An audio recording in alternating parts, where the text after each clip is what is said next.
Hello everyone, welcome to Vidya trans. दोस्तों, पिछले lecture में हमने वर्किंग प्रिंसिपल ऑफ टाइमर सीख लिया था। अब हम लोग क्या करेंगे, इस पीसी पे प्रोग्राम बनाएंगे और उस प्रोग्राम को आपकी रियल पीएलसी में लोड करेंगे और फिर यहाँ पर हम आउटपुट लेंगे। तो यहाँ पे आप देख पा रहे होंगे जहाँ पर इनपुट के एड्रेस डले हुए हैं, ये इनपुट हैं पीएलसी में इनपुट होते हैं और आउटपुट होते हैं। ठीक है, इनपुट बटन आप देख पा रहे होंगे, स्टार्ट बटन है, स्टॉप बटन है, ये एक सेंसर लगा हुआ है, प्रॉक्सिमिटी सेंसर, ये भी आपके पुश बटन है, ये सारे पुश बटन हैं। ठीक है, अब इसको गौर से देखिएगा तो यहाँ पर इनपुट भी आप देख पा रहे होंगे और आउटपुट भी देख पा रहे होंगे। अब हम लोग क्या करेंगे, पूरा पहले इस पैनल को थोड़ा सा समझ लेते हैं। यहाँ पे देखिए ये एसएमपीएस लगा हुआ है 24 वोल्ट। ये क्या कर रहा है, बेसिकली आपकी जो घर की सप्लाई है उसको 24 वोल्ट में कन्वर्ट करके आपकी पीएलसी को दे रहा है। जो पावर सप्लाई है, पीएलसी को भी आप पावर दोगे, उस पावर को देने के लिए आप क्या यूज़ कर रहे हो, एक एमसीसी भी लगा रहे हो और ये उसकी पावर केबल है। ठीक है, और इस पावर केबल को आपने क्या कनेक्ट कर दिया, अपनी सप्लाई में, जो घर की सप्लाई है उससे कनेक्ट कर दिया। ये वाला उसका वायर है। ठीक है, तो हमने जो पावर है वो एमसीसी के थ्रू यहाँ पर दे दी है। 24 वोल्ट हमारी पीएलसी को मिल रहा है।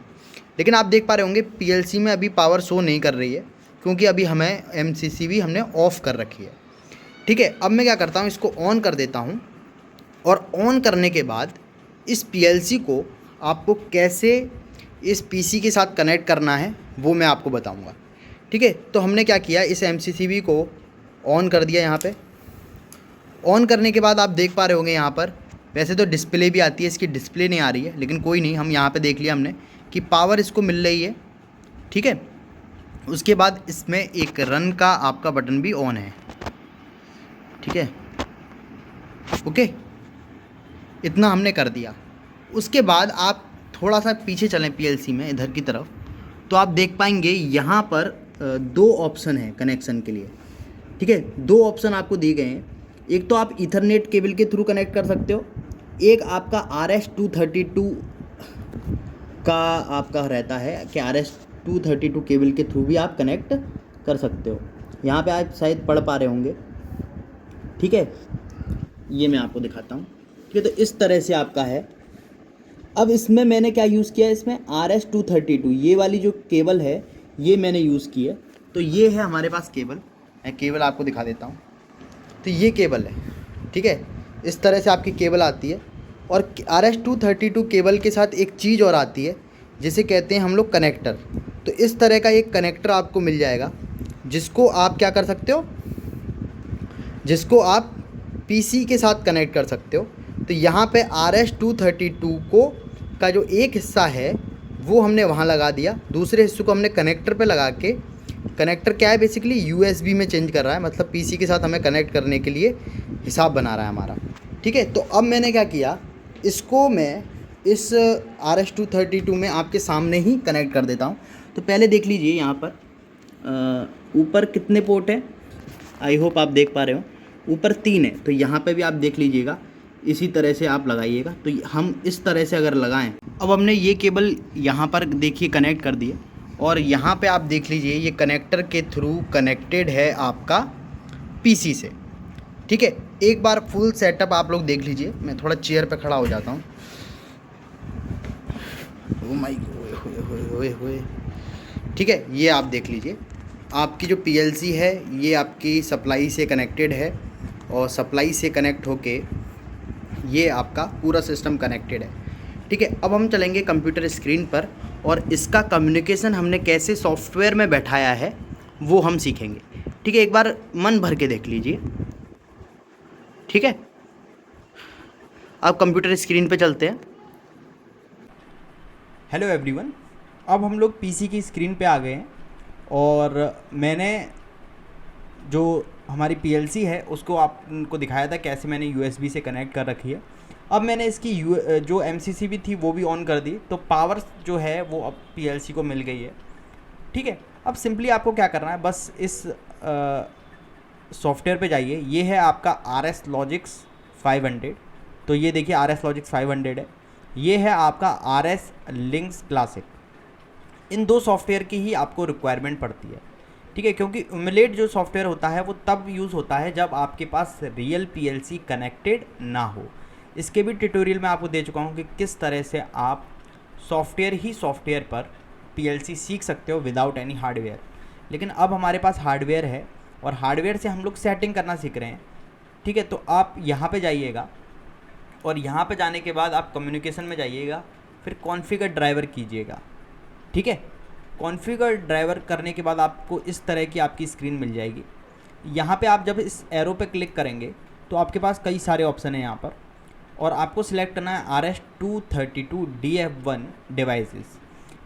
जो मैंने आपको 2 पोर्ट दिखाए थे वहाँ पर आप देख पा रहे होंगे आपके पास 2 ऑप्शन थे, एक तो RS-232 वाला, एक ईथरनेट वाला। तो ईथरनेट होता है तो यहाँ पर हम क्लिक करते हैं, उसके बाद हमें IP एड्रेस वगैरह देने पड़ते हैं।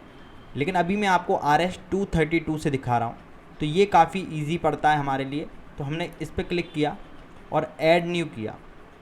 उसके बाद अभी क्या है, आपके पास ये आ गया choose a name of the new driver.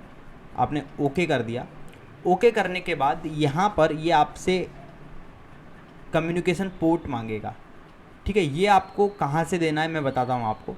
Devices में आपने PLC सिलेक्ट कर रखा है, बॉड रेट ठीक है। ठीक है, अब आप जाइएगा यहाँ पर स्टार्ट बटन पर और यहाँ पर डिवाइसेस सिलेक्ट कीजिएगा। डिवाइस मैनेजर में जाने के बाद आप यहाँ पर पोर्ट देखिएगा, पोर्ट कहाँ लिखा हुआ है। तो पोर्ट आप देखेंगे तो आपको पोर्ट यहाँ पे मिल जाएगा, पोर्ट कॉम एंड LPT। तो पोर्ट पे आपने क्लिक किया। यहाँ पे ये देखिए, ये बता रहा है आपको कि USB serial com port com 6 है। तो इस पर आपने क्लिक किया। ठीक है, क्लिक नहीं करना है, बस कॉम पोर्ट पढ़ लो। ठीक है, कॉम 6 है तो यहाँ पर आपको कॉम 6 दे देना है। ठीक है, अदर कोई होगा तो वो कॉम पोर्ट नहीं लेगा। और उसके बाद आपको क्या करना है, ऑटो कॉन्फ़िगर। तो ये आपके लिए कॉन्फ़िगरेशन कर देगा। तो ऑटो कॉन्फ़िगरेशन आपने किया और यहाँ पे इसने बोल दिया ऑटो कॉन्फ़िगरेशन सक्सेसफुल। फिर आपने ओके किया। ओके करने के बाद आप इसको क्लोज़ कर दें। और आप देखिए कम्युनिकेशन में जाके आप जब RS हू पे जाएंगे तो आप यहाँ पे देख पाएंगे इसको, ये आपने नाम दिया था और इस पर आप देखेंगे तो ये आ गया आपके पास माइक्रोलॉजिक्स 1100। ठीक है, ये DH-485, DH माने डेटा हाईवे होता है। ओके, तो ये देखिए माइक्रोलॉजिक्स 1100 आ गया आपके पास। ठीक है, ये इसका मतलब क्या है, आपकी PLC जो है अब सॉफ्टवेयर के साथ कम्युनिकेट कर चुकी है। अब सिंपली आपको क्या करना है, इसको मिनिमाइज़ करने के बाद आप RS-Logix 500 में जाइए। ठीक है, ओके कर दीजिए और ये आपका सॉफ्टवेयर RS-Logix 500 ओपन हो जाएगा। ठीक है, अब हमने RS-Logix 500 सॉफ्टवेयर को ओपन कर लिया। इसमें आप फाइल में जाइए और न्यू में जाइए। न्यू में जाने के बाद आपको सिलेक्ट करना है माइक्रोलॉजिक्स 1100 सीरीज़ B। ओके, यही हमारी PLC है तो इसको आप सिलेक्ट कीजिएगा। ये देखिए माइक्रोलॉजिक्स 1100 सीरीज़ B। ठीक है, यहाँ पे देखिए ड्राइवर पहले इमुलेट सिलेक्ट था, अब क्या सिलेक्ट है, ABDF1। ठीक है, यहाँ पर से आप देख सकते हैं ये आपके पास सिलेक्टेड है। इसको ओके कीजिएगा और ये आपके पास प्रोग्राम ओपन हो गया। यहाँ पे आप सिंपली क्या कीजिएगा, यहाँ पर आपको अब प्रोग्राम लिखना है। ठीक है, अब लिखना है तो हमें क्या प्रोग्राम लिखना है, हम ये चाहते हैं कि एक हम पुश बटन के साथ एक टाइमर कनेक्ट करें और एक आउटपुट निकालें कुछ पर्टिकुलर टाइम के बाद। ठीक है, तो यहाँ पे बेसिकली मैं टी-ऑन टाइमर यूज़ करूँगा और मेरा टास्क ये है कि जब मैं पुश बटन को प्रेस कर लूँ और जब मैं पुश बटन को प्रेस करके रिलीज़ कर दूँ, उसके 10 सेकंड के बाद मुझे आउटपुट मिले। ठीक है, तो सबसे पहले प्रोग्राम बना के मैं PLC पे उसे लोड करता हूँ। यहाँ पर ध्यान देने वाली बात यह है कि जब भी आप टी-ऑन टाइमर की बात कर रहे हों तो टी-ऑन टाइमर को लगातार इनपुट चाहिए होता है, लेकिन मेरे पास जो इनपुट है वो लगातार नहीं है।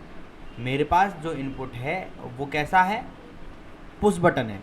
ठीक है, पुश बटन क्या होता है, एक बार दबाओ और छोड़ दो, तो वो लगातार नहीं है। इसलिए हमें क्या कॉन्सेप्ट का इस्तेमाल करना पड़ेगा, आप अगर मेरे साथ जुड़े हुए हैं तो आपको ज़रूर पता होगा, जब भी हमें लगातार सप्लाई चाहिए होती है पुश बटन से तो हम लैचिंग का कॉन्सेप्ट यूज़ करते हैं। I:0/0 0/0 नहीं लगाएंगे, पहले मैं एड्रेस दे देता हूँ। देख लेता हूँ कि कौन से बटन पे मुझे लगाना है। तो यहाँ पे बेसिकली आपकी जो स्टार्ट बटन की एड्रेसिंग है वो है I:0/5। ये भी चीज़ें मैं अभी आपको दिखाऊंगा। इसके साथ हमने आउटपुट लगा दिया। आउटपुट की जगह हम लोग मेमोरी का इस्तेमाल करेंगे। अभी हम लोग लैचिंग कर रहे हैं यहाँ पे, ठीक है। अब यहाँ पे आप जाइए और ये आपने ऐसे कनेक्ट कर दिया। यहाँ पर आपने एक और मेमोरी लगा दी, B3:0/0, ठीक है। अब यहाँ पर हमको क्या लगाना है, एक स्टॉप बटन लगाना है ताकि ये इस लैचिंग को हम तोड़ भी सकें, ठीक है। तो नॉर्मली क्लोज हम लोग बटन लेते थे इन जनरल, लेकिन यहाँ पर क्या हो रखा है, इस पैनल में स्टॉप का बटन दिया गया है। और स्टॉप का बटन जब आपको दिया जाता है तो वो बटन ही नॉर्मली क्लोज वाला बटन होता है, ठीक है। जो हार्डवेयर बटन है वही नॉर्मली क्लोज वाला बटन है। तो आप क्या यूज़ करोगे, नॉर्मली ओपन यूज़ करोगे यहाँ पर सॉफ्टवेयर में, ठीक है। अगर आपके पास बटन जो होता हार्डवेयर वाला वो नॉर्मली ओपन होता तो आप स्टॉप के लिए यहाँ पे नॉर्मली क्लोज यूज़ करते, लेकिन आपके पास बटन ही जब नॉर्मली क्लोज है तो आप क्या करो, यहाँ पर एक नॉर्मली ओपन स्विच आप लगाइए और उसका एड्रेस दे दिया I:0/6, क्योंकि ये है आपका स्टॉप बटन, ठीक है। यहाँ पर से आप डिस्क्रिप्शन भी ऐड कर सकते हैं यहाँ पर, ठीक है।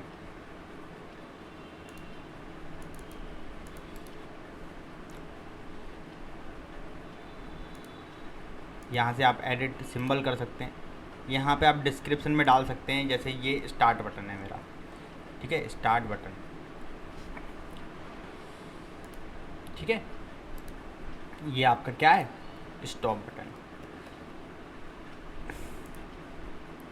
ठीक है। ये आपकी स्टार्ट बिट हो गई, क्योंकि इसको जब आप प्रेस करेंगे तो यही बिट ऑन हो जाएगी।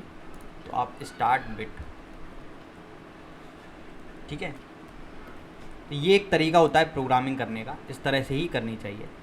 अब हम लोग क्या करते हैं, सिंपली इस बिट को इस्तेमाल कर लेते हैं यहाँ पर और इसका एड्रेस दे देते हैं यहाँ पर B3:0/0 और इसके साथ हम लोग टाइमर कनेक्ट कर लेते हैं। तो टी ऑन टाइमर मैंने कनेक्ट किया। यहाँ पर एड्रेसिंग में क्या डालूँगा, क्योंकि ये मेरा पहला टाइमर है तो T4:0, दूसरा टाइमर होता तो 1, तीसरा होता तो 2, 3, इस तरह से हम 255 तक यूज़ कर सकते हैं। T4:255, इसकी बहुत ज़्यादा डिटेल वीडियो आप मेरे जो ऑनलाइन कोर्स है उसमें देख सकते हैं। उस कोर्स का लिंक मैं आपको डिस्क्रिप्शन में दे दूंगा। आप हमारा फुल कोर्स भी ज्वाइन कर सकते हैं, जिसमें हमने जो सॉफ्टवेयर को और हार्डवेयर को, अब मैंने हार्डवेयर भी शुरू कर दिया, बहुत अच्छी तरह से आपको बताया है। प्रोफेशनल कोर्स है, माइक्रोलॉजिक्स 1100 PLC पर चल रहा है। अगर आपको फुल PLC सीखनी है तो आप उस कोर्स में इनरोल कर सकते हो। अभी प्रोसेस में है, 3-4 घंटे का कंटेंट बन चुका है, लेकिन हम धीरे धीरे डेली उसमें कंटेंट अपडेट कर रहे हैं। तो आप उस कोर्स को ज्वाइन कर सकते हो, लिंक मैं आपको डिस्क्रिप्शन में दे दूँगा, ठीक है। यहाँ पे मैंने वैल्यू डाल दी 10, ओके। उसके बाद अब आप क्या करो, यहाँ पे एक रंग और कनेक्ट कर दो और इस टाइमर की डन बिट से आप आउटपुट को कनेक्ट कर दो, T4:0/done।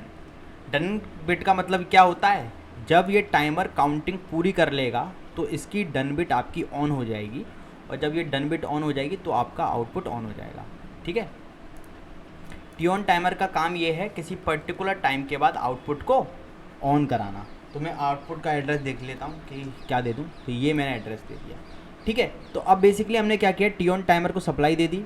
टी ऑन टाइमर क्या करेगा, काउंट करना शुरू करेगा, एक्यूमुलेटेड वैल्यू बढ़ने लगेगी, 0, 1, 2, 3, 4, 5, 6, 7, 8, 9, 10।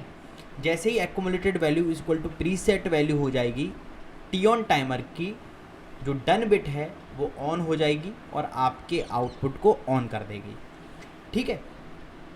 तो यही मेरा टास्क था कि एक मैं पुश बटन को प्रेस करके रिलीज़ कर दूं और मुझे आउटपुट 10 सेकंड के बाद मिल जाए। तो जब भी हमें पर्टिकुलर टाइम के बाद कोई आउटपुट चाहिए होता है तो टी ऑन टाइमर का यूज़ करते हैं। आई होप आप समझ गए होंगे। अब हम लोग क्या करेंगे, वेरीफाई करेंगे प्रोजेक्ट को। तो वेरीफाई कर दिया और आप जाइए फाइल में जाके इसको सेव कर लीजिए, सेव एज कर सकते हैं। ठीक है, आप लिख दीजिए इसे VT विद्या ट्रांस टाइमर। ओके, इसको मैंने सेव कर लिया। सेव करने के बाद आप क्या कर सकते हैं, कम्युनिकेशन पे जाइए, कम्युनिकेशन पे जाके सिस्टम कम्युनिकेशन पे जाइए। ओके, अब यहाँ पे देखिए माइक्रोलॉजिक्स 1100 आ रही है। आप क्या करेंगे, माइक्रोलॉजिक्स 1100 पे क्लिक करेंगे और डाउनलोड का बटन दबा देंगे। ठीक है, तो ये जो ऑप्शन है आपका, ये आप देख पा रहे होंगे ABDF1 के अंडर ये 2 ऑप्शन आ रहे हैं। ठीक है, अगर आपके नहीं आ रहे तो आप उसके आगे प्लस का बटन होगा, उस पर क्लिक करके ये 2 बटन पा सकते हैं। तो आप इस पर क्लिक कर दे के डाउनलोड कर दीजिएगा। अब ये कह रहा है downloading program series B to micrologic series B, ये आपको बता रहा है। ठीक है, प्रोसीड करने के लिए यस कर दीजिएगा। Processor is remote run mode, अभी रन मोड में है। अब हम लोग इसको क्या करेंगे, processor must be switch to remote program mode. ठीक है, तो प्रोग्राम मोड में आपके स्विच हो जाएगा, यस कर दीजिए। अब ये देखिए सारे चेकिंग वगैरह करने के बाद ये क्या कह रहा है, change back to run mode. अब हम रन मोड में आ गए। अब देखिए ये सारी चीज़ें आपसे कराता जाएगा। गो ऑनलाइन, ऑनलाइन हम लोग चले गए। ठीक है, तो ऑनलाइन हम लोग चले गए। अब आप देख पा रहे हो ये प्रोग्राम को, पहले गौर से देखो। ये देखिए ये नॉर्मली ओपन है, फिर भी सप्लाई को पास कर रहा है। क्यों? क्योंकि जो हार्डवेयर में जो मेरा बटन है वो क्या है आपका, हार्डवेयर में जो मेरा बटन है वो क्या है, नॉर्मली क्लोज है। तो यहाँ पर हमें नॉर्मली ओपन हमें देना है। अब देखिए एक बार तो मैं आपको सॉफ्टवेयर में चला के दिखा देता हूँ। ठीक है, तो इसको फोर्स ऑन कर दिया मैंने। ठीक है, और आप देखेंगे यहाँ से सॉफ्टवेयर से भी मैं फोर्स ऑन करूँगा तो मेरी PLC पे ये प्रोग्राम रन कर रहा है। ठीक है, अब मैं आपको वीडियो भी दिखाऊंगा कि कैसे रन कर रहा है। तो फोर्स ऑन कर दिया और ऑफ़ कर दिया बस। ठीक है, मुझे इसकी एक बार ही ज़रूरत थी। अब देखिए टाइम बढ़ने लगा, 5 6 7 8 9 10। अब मुझे आउटपुट मिल गया। ठीक है, अब मैं आपको क्या करता हूँ, PLC पे ये दिखाता हूँ एक बार। उससे पहले मैं इसको रीसेट कर देता हूँ। ओके, यहाँ से बटन दबा के रीसेट कर देता हूँ, है ना। ओके, अब मेरे पास हो गया ये।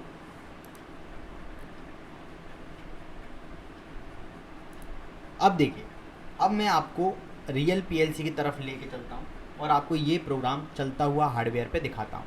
Thank you very much. अब देखिए ये जो प्रोग्राम है ये मैंने PLC पे आपको दिखाया था, लोड कर दिया है इस केबल के थ्रू। ठीक है, अब आप PLC की तरफ चलिए। तो ये मेरा PLC है और जैसे कि आपने एड्रेसिंग देखी, हमने दे रखी है स्टार्ट बटन की एड्रेसिंग जो मेरी है वो I:0/5, स्टॉप बटन की I:0/6 है। आउटपुट का एड्रेस मैंने ये दे रखा है। तो इसका मतलब ये है अगर मैं इस बटन को दबाऊंगा उसके 10 सेकंड के बाद मेरा ये वाला आउटपुट ऑन हो जाएगा। ठीक है, करके देखें। तो एक बार मैं पुश बटन को दबा के देखता हूँ।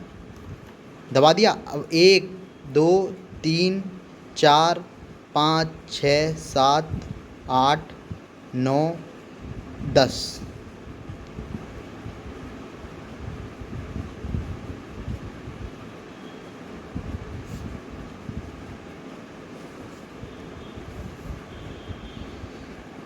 चलाने क्या हुआ,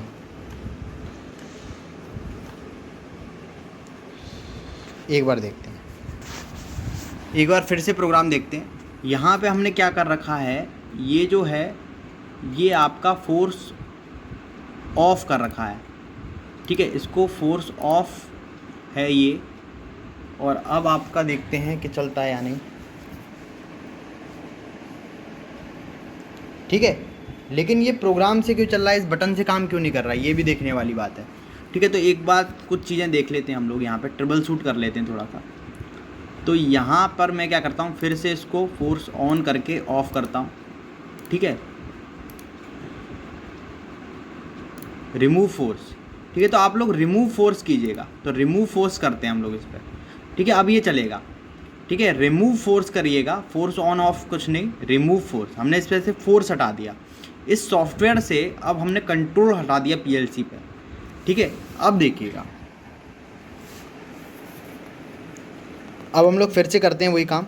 तो पुश बटन को मैंने प्रेस किया, 1 2 3 4 5 6 7 8 9 10 जल गया।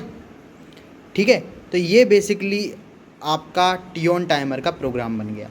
याद रखिएगा, ऐसी जो चीज़ें हैं इनको कभी स्किप नहीं करना चाहिए। ठीक है, हमें क्या प्रॉब्लम आई ये भी स्टूडेंट को पता होना चाहिए।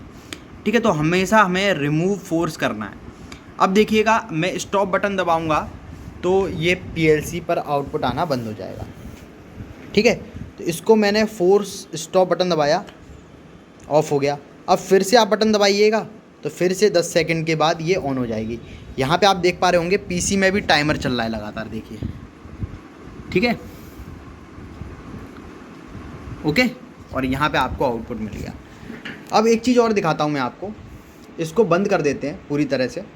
प्रोग्राम को मैंने बंद कर दिया, सेव कर दिया, यस। ठीक है, अब देखिए, अब हमारा प्रोग्राम लोड हो चुका है। यहाँ पर हम लोग क्या कर देते हैं, इसको बंद कर देते हैं एक बार।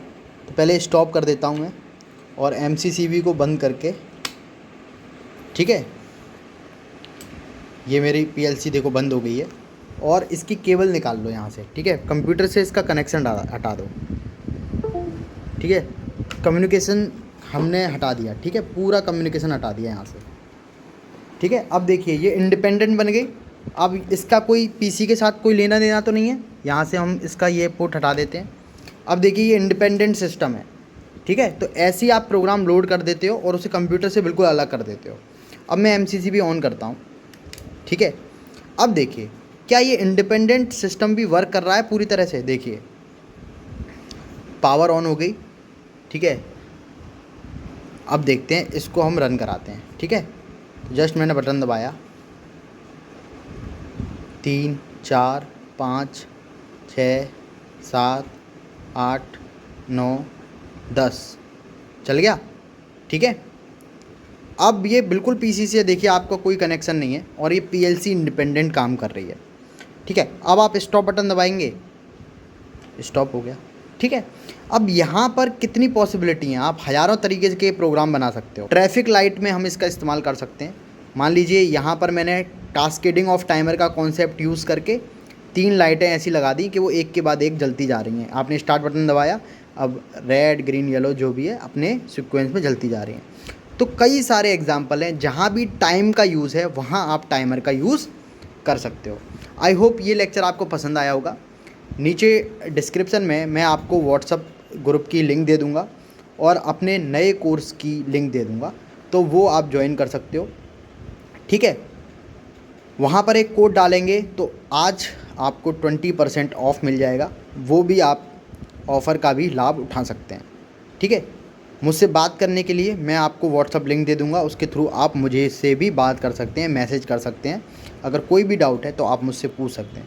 तो इस लेक्चर में कोई भी डाउट है तो आप मुझसे ज़रूर पूछिएगा, कमेंट में लिखिएगा। Thank you very much. ठीक है, चलिए, थैंक यू।